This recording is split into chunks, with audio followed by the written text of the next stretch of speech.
स्वागत है सभी का धरनी आईएएस के यूट्यूब चैनल पर। आज हिंदी का चौथा वीडियो है जिसमें हम अल्प प्राण, महाप्राण, घोष, अघोष, अनुनासिक, निरनुनासिक, अयोगवा के बारे में बात करेंगे। ठीक है, तो चलिए शुरू करते हैं। सबसे पहले बात करेंगे कि श्वास वायु के आधार पर व्यंजन के कितने भेद होते हैं। तो श्वास वायु की मात्रा के आधार पर व्यंजन के दो भेद माने जाते हैं, एक अल्प प्राण होता है और दूसरा महाप्राण होता है। अब प्राण माने वायु होता है, आप सभी पर्यायवाची पढ़ते हो तो उसको समझ में आ जाता होगा। ठीक है, तो अल्प प्राण माने अल्प वायु। अब मतलब जिन वर्णों के उच्चारण में मुख से कम श्वास निकले उन्हें हम अल्प प्राण व्यंजन कहते हैं। ठीक है, तो प्रत्येक वर्ग का प्रथम, तृतीय और पंचम वर्ण तथा अंतस्थ व्यंजन अल्प प्राण माने गए हैं। अब इसको कैसे समझेंगे आप कि प्रथम, प्रत्येक वर्ग का प्रथम क्या है क, तृतीय क्या है ग, और आप इसको खुद देखिए कि जब आप क बोलते हैं तो कम हवा निकलती है मुख से, जब आप ख बोलते हैं तो ज़्यादा निकलती है। तो जिनमें ज़्यादा हवा निकलेगी वो महाप्राण व्यंजन है और जिनमें कम निकलेगी वो अल्प प्राण व्यंजन है। ठीक है ना। ठीक, तो इसके बाद बात करेंगे महाप्राण की परिभाषा की। जिन वर्णों के उच्चारण में मुख से अधिक श्वास निकलती है उन्हें महाप्राण व्यंजन कहते हैं। प्रत्येक वर्ग का द्वितीय, चतुर्थ तथा ऊष्म व्यंजन महाप्राण माना गया है। अब ऊष्म व्यंजन कौन कौन से हैं? तीनों सा और ह। अब आप खुद बोलिए कि जैसे आप बोलते हैं घ, क वर्ग में क, ख, ग, घ, ड़। ठीक है ना। तो क में क्या है? कम श्वास निकली, अल्प प्राण है। ख ज़्यादा श्वास निकली है, महाप्राण है। ग कम श्वास निकली है, अल्प प्राण है। घ ज़्यादा श्वास निकली है, महाप्राण है। उसके बाद ड़, तो वो अल्प प्राणी है। ठीक है, तो ये महाप्राण हो गए पूरे।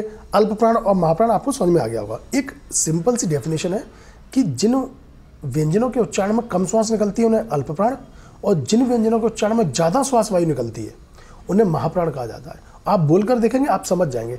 अल्प प्राण में स्पर्श व्यंजनों के प्रत्येक ग्रुप का पहला, तीसरा और पांचवा वर्ण, महाप्राण में दूसरा और चौथा। ठीक, इसको याद रखना है। इसके बाद बात करते हैं ध्वनि की मात्रा के आधार पर व्यंजनों को कितने भागों में डिवाइड किया गया है। अब ध्वनि की मात्रा के आधार पर व्यंजनों को दो भागों में डिवाइड किया जाता है, घोष ध्वनियाँ और अघोष ध्वनियाँ। ठीक, अब देखिए घोष ध्वनियाँ क्या होती है। अब हमारे गले में स्वर तंत्रियाँ होती हैं दो। जब हम कुछ चीज़ उच्चारण करते हैं तब वो उनमें कंपन पैदा होता है। ठीक है, तो जिन वर्णों के उच्चारण में स्वर तंत्रियों में कंपन होता है उन्हें घोष ध्वनियाँ कहते हैं। तो प्रत्येक वर्ग का तृतीय, चतुर्थ और पंचम अंतस्थ व्यंजन और ह व्यंजन सघोष माने गए। ठीक है ना। मतलब आप स्पर्श व्यंजन जब पढ़ेंगे ना तो स्पर्श व्यंजन के जो लास्ट के तीनों हैं, तीसरा, चौथा, पांचवा वर्ण, वो सब सघोष व्यंजन माने जाते हैं। ठीक है, इसके अलावा अंतस्थ और ह व्यंजन सघोष माने गए। मैं नोट भी डाला है कि सभी स्वर ध्वनि की मात्रा के आधार पर सघोष माने गए हैं। ठीक, इसके बाद बात करेंगे अघोष व्यंजन। अब जिन वर्णों के उच्चारण में स्वर तंत्रियों में कंपन नहीं होता उन्हें अघोष कहते हैं। तो प्रत्येक वर्ग का प्रथम, द्वितीय और तीनों स व्यंजन अघोष माने गए हैं। ठीक, इसमें तो ज़्यादा टफ कुछ है नहीं है कि ज़्यादातर यही प्रश्न पूछा जाता है निम्न में से कौन सा घोष व्यंजन नहीं है, अघोष ध्वनियाँ नहीं है ना, घोष ध्वनियाँ नहीं है। तो आपको याद रखना है कि घोष लास्ट के तीनों हैं और अघोष शुरुआत के दोनों स्पर्श व्यंजनों में। ठीक, चलिए नेक्स्ट चलते हैं। अब नासिका के प्रयोग के आधार पर व्यंजनों को कितने भागों में डिवाइड किया जाता है। अब नासिका के प्रयोग के आधार पर व्यंजन को दो भागों में डिवाइड किया गया है। अनुनासिक व्यंजन, ऐसे व्यंजन जिनका उच्चारण मुख तथा नासिका दोनों से होता है, अर्थात श्वास मुख तथा नासिका दोनों से जोर देकर प्रवाहित होती है। ठीक है ना।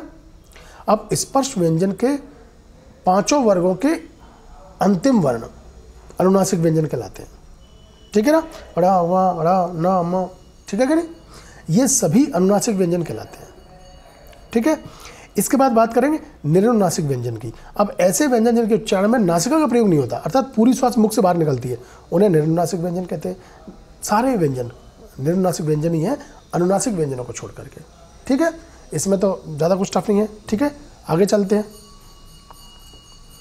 नेक्स्ट, अब मैंने आपको अभी तक स्वर पढ़ाए, व्यंजन पूरे पढ़ा दिए। अब वर्णमाला का तीसरा है अयोगवाह। अब अयोगवाह क्या होते हैं? अब वे वर्ण जो न तो स्वर हैं न ही व्यंजन है, अपितु स्वर और व्यंजन दोनों हैं, उन्हें अयोगवा कहते हैं। ये दो होते हैं, एक अंग और एक अह। अंग को अनुस्वर कहा जाता है और अह को विसर्ग कहा जाता है। ठीक, इसका आपको याद रखना है। अब यहाँ पर आपकी वर्णमाला खत्म होती है। ठीक, इसके बाद नेक्स्ट अब देखते हैं, अपन ने पूरा जो वर्ण विचार नाम का जो टॉपिक पढ़ा है उसमें अपन ने सबसे पहले ध्वनि पढ़ा था, उसके बाद वर्ण पढ़ा था, उसके बाद अक्षर पढ़े थे, उसके बाद लिपि पढ़ा था। उसके बाद मैंने आपको दूसरी क्लास में स्वर और स्वर के प्रकार पढ़ाए, तीसरी में मैंने आपको व्यंजन और व्यंजन के प्रकार पढ़ाए, चौथी में आज मैंने आपको जो बचे हुए व्यंजन है वो बताए और अयोगवा बताया है। ठीक है, अब देखिए हिंदी वर्णमाला में कुल कितने वर्ण हैं? टोटल 52 वर्ण होते हैं हिंदी वर्णमाला में। ठीक है ना, 11 स्वर हैं, अ आ ई ऋषि ए आई ओ। ठीक है ना, व्यंजन 33 हैं, संयुक्त व्यंजन 4 हैं, छत्रज्ञ श, और द्विगुण व्यंजन 2 हैं, डा डमरू। ठीक है ना, साड़ी है ना और सड़क है ना, इनमें ये द्विगुण व्यंजनों का उपयोग होता है। ठीक है, अयोगवा 2 होते हैं, अंग और अह।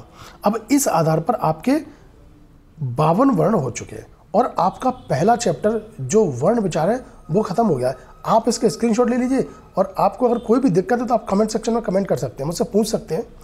ठीक है, आज के लिए बस इतना ही, मिलते हैं अगले वीडियो में, तब तक के लिए जय हिंद जय भारत।